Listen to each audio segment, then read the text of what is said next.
હાલો મિત્રો, નમસ્તે and good morning. સ્વાગત છે તમારું ગુજરાત ગવર્મેન્ટ એકેડમીની ઓફિશિયલ યુટ્યુબ ચેનલમાં. આજના સેશન વિડીયોમાં આપણે વાત કરવાની છે હાલમાં ચાલી રહેલી ખૂબ જ ટ્રેન્ડિંગમાં જે પોસ્ટર ફરી રહ્યું છે, જે આઈટીઆઈ સુપરવાઇઝરની જે રિક્રુટમેન્ટ છે, કુલ જગ્યા છે 436. તેના વિશે આપણે સંપૂર્ણ માહિતી એક જ વિડીયોમાં મેળવીશું. તેના પહેલાં વાત કરી લઈએ આપણી ચેનલ વિશે. જો તમે ચેનલમાં નવા હોય તો ચેનલને સબસ્ક્રાઈબ કરી દો, વિડીયોને લાઇક કરી દો અને કોમેન્ટ કરીને જણાવો કે તમે વિડીયો ક્યાંથી જોઈ રહ્યા. આજના સેશન વિડીયોમાં આપણે વાત કરીશું હાલમાં ચાલી રહેલી આઈટીઆઈ સુપરવાઇઝરની જે 436 જગ્યા છે તેની લાયકાત વિશે, અરજી કરવાની તારીખ, અરજી કરવાની ફી, પસંદગી પ્રક્રિયા, પગાર ધોરણ, લેખિત પરીક્ષાનું સિલેબસ, સંપૂર્ણ માહિતી એક જ વિડીયોમાં મેળવીશું. તો તેના માટે ગુજરાત ગવર્મેન્ટ એકેડમી યુટ્યુબ ચેનલમાં બન્યા રહો. હવે આગળ વાત કરીએ વિગતે. આગળ વાત કરતા જણાવીએ કે જાહેરાત ક્રમાંકની વાત કરીએ તો જાહેરાત ક્રમાંક 443 થી લઈને 449 સુધી આ 436 જગ્યા માટે તેની 436 જગ્યાની ગ્રુપ પ્રમાણે આપણે 7 અલગ અલગ ટ્રેડમાં જે જગ્યા છે તેના વિશે વાત કરીએ. સૌપ્રથમ જાહેરાત ક્રમાંક 443 જે સિવિલ કન્સ્ટ્રક્શન એન્ડ ઇન્ફ્રાસ્ટ્રક્ચરની જે 35 જગ્યાઓ છે, જે કુલ હિસ્સાઓના 8% જેટલી જગ્યાઓ છે. ત્યારબાદ 444 જે ઇલેક્ટ્રિકલની જગ્યા છે 135 કુલ જગ્યા છે, જે 26.4%, જે સૌથી વધારે જગ્યા છે. ત્યારબાદ વાત કરીએ 445 જે જાહેરાત ક્રમાંક છે, જે એમ્પ્લોયમેન્ટ સ્કિલ જેની 40 જગ્યા છે. ત્યારબાદ 446 જાહેરાત ક્રમાંક જેની જગ્યા છે ફેબ્રિકેશન જેની 35 જગ્યા છે. ત્યારબાદ વાત કરીએ 447 જાહેરાત ક્રમાંક તો અપરલ એન્ડ ફિશિંગ ફેશન જેની 60 જગ્યા છે. ત્યારબાદ મેડિકલ એન્ડ નર્સિંગની 125 જગ્યા છે.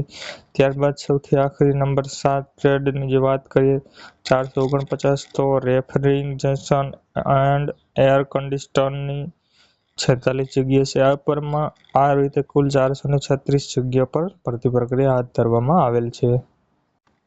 હવે આગળ વાત કરીએ ગ્રુપ પ્રમાણે લાયકાત, એટલે કે કયા કયા કેડરમાં કઈ લાયકાત રહેલી છે. તો સિવિલ કન્સ્ટ્રક્શન અને ઇન્ફ્રાસ્ટ્રક્ચરમાં સિવિલ એન્જિનિયર, સંબંધિત એન્જિનિયરિંગ ડિપ્લોમા અથવા તો ડિગ્રી, સંબંધિત અનુભવ અને સીઆઈટીવી અને સંબંધિત લાયકાત હોવી જોઈએ. ત્યારબાદ વાત કરીએ ઇલેક્ટ્રિકલમાં તો ઇલેક્ટ્રિકલ એન્જિનિયર, સંબંધિત એન્જિનિયરિંગમાં ડિપ્લોમા અથવા તો ડિગ્રી અને સંબંધિત અનુભવ તથા સીઆઈટીએસની સંબંધિત લાયકાત હોવી જોઈએ. ત્યારબાદ વાત કરીએ એમ્પ્લોયમેન્ટ સ્કિલ્સની, જો સંબંધિત એન્જિનિયરિંગ કરેલું હોવું જોઈએ અથવા ટેકનિશિયન અથવા તો નિરાધાર વ્યાખ્યાન ક્વોલિફિકેશન હોવું જોઈએ અને જરૂરી અનુભવ તો હોવો જ જોઈએ. ત્યારબાદ વાત કરીએ ફેબ્રિકેશનની જે જગ્યા છે તેના વિશે, તો કઈ લાયકાત હોવી જોઈએ તો મેડિસિન, પ્રોડક્શન, ફેક્શન, મેન્યુફેક્ચર અથવા તો સંબંધિત ક્ષેત્રમાં ડિપ્લોમા, ડિગ્રી અને સંબંધિત સીઆઈટીએસ અથવા એનસીઆઈસી માંથી લાગુ પડેલી ડિગ્રી હોવી જોઈએ. ત્યારબાદ આગળ વાત કરીએ અપરલ એન્ડ ફેશનની જે છે, તેમાં અપર અને ગ્રામેટિંગ, ફેશિંગ ટેકનોલોજી અથવા તો સંબંધિત ક્ષેત્રમાંથી તમારે લાયકાત ધરાવતી હોવી જોઈએ અને અનુભવ તો જરૂરી જ છે. ત્યારબાદ વાત કરીએ મેડિકલ એન્ડ નર્સિંગના, તો મેડિકલ અને નર્સિંગ સંબંધિત નિરાધારિત ડિગ્રી અને ડિપ્લોમા અથવા તો અને જરૂરી અનુભવ તો જરૂરી જ છે. ત્યારબાદ વાત કરીએ આગળ રેફ્રિજરેશન એન્ડ એર કન્ડિશનરની જે સંબંધિત છે તેના વિશે, તો રેફ્રિજરેશન અને એર કન્ડિશન, મેડિસિન અથવા તો સંબંધિત ક્ષેત્રમાંથી એન્જિનિયરિંગ ડિપ્લોમાની ડિગ્રી અથવા તો સીઆઈટીએસ અને એનસીઆઈ કરેલ હોવું જોઈએ. હવે આગળ વાત કરીએ વિગતે.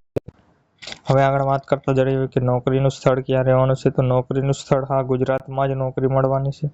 વાત કરીએ પ્રારંભિક પગાર વિશે, તો શરૂઆતિક માસિક પગાર તમારો 40,800 જે પ્રથમ 5 વર્ષ માટે રહેવાનો છે. ત્યારબાદ અન્ય ભથ્થા સાથે પે લેવલ મુજબ પગાર મળી રહેશે. ત્યારબાદ પે લેવલ 5 મુજબ પગાર મળી રહેશે. વાત કરીએ પસંદગી પ્રક્રિયા વિશે, તો સૌપ્રથમ તમારું સીબીઆરટી એટલે ઓએમઆરસી આધાર પરીક્ષા રહેશે. ત્યારબાદ ડોક્યુમેન્ટ વેરિફિકેશન અને ત્યારબાદ તમારું ડોક્યુમેન્ટ વેરિફિકેશન અને મેરિટ લિસ્ટ. બસ આટલી પ્રક્રિયા જ રહે. સ્થિર સરકારી નોકરી તરફ એક મજબૂત પગલું છે. ત્યારબાદ આગળ વિગતે વાત કરતા જણાવીએ હવે તમારે અરજી ક્યાં જઈને કરવાની રહેશે.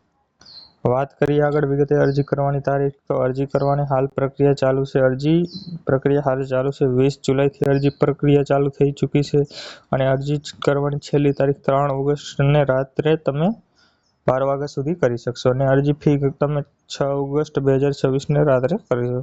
સમયસર અરજી કરી દો, સુવર્ણ તક છે, હાથમાંથી ન જાય. અને આજે જ અરજી કરીને અત્યારે જ તૈયારી કરવા લાગી જાઓ અને ચેનલને સબસ્ક્રાઇબ જરૂર કરી દો. Thank you. કોમેન્ટ કરીને જણાવો કે વિડીયો તમને કેવો લાગ્યો.